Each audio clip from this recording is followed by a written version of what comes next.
to Ukraine now. President Zelenskyy has revealed that he's willing to give up his position in exchange for peace. During a news conference earlier, he was speaking one day before the third anniversary of the Russian invasion.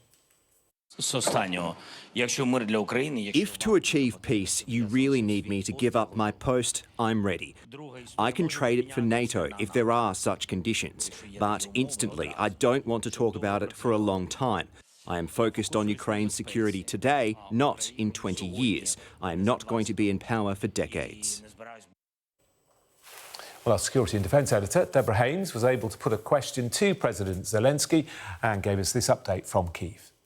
The serious work is all to do with this deal that the US is trying to strike with Ukraine regarding access to its natural minerals. Donald Trump has been very grumpy over the last week as Volodymyr Zelenskyy has resisted signing up to the deal, calling him, you'll remember, a dictator, suggesting that it was Ukraine that started this war, which is categorically not the case. And then also his top team saying that Ukraine will strike the deal, basically implying that Ukraine has no choice but to strike this deal.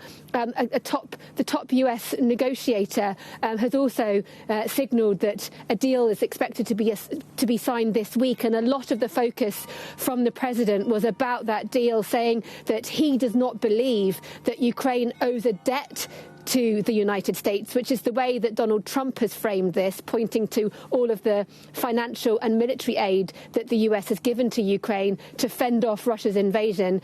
Instead, for Volodymyr Zelenskyy, he's being much more pragmatic. He hears what America is saying. He knows that he needs America on side, and he needs America to give security guarantees to his country. And so he is obviously still trying to strike a deal, but making very clear that this is not about some kind of transactional payback. And in that mix, you've obviously got the Europeans too. And I asked the president specifically about this trip coming up in the coming days with the French president and the British Prime Minister, France going first, then the UK, to the White House to meet Donald Trump. And this is what the president replied. President Macron is going to the US, but also the British Prime Minister will be going for meetings with Donald Trump this week as well. Just how important is this moment? Do you sort of view it as the last chance for the Europeans to try to convince Donald Trump to be with Europe and Ukraine when it comes to securing a peace? Yeah, very important, because they have to be at the table, to my mind. I mean, Europe. And who will represent Europe, I can't tell you now exactly, but I think that one person will represent EU, and of course, UK has to be at the table. And if we speak, for example, about security guarantees,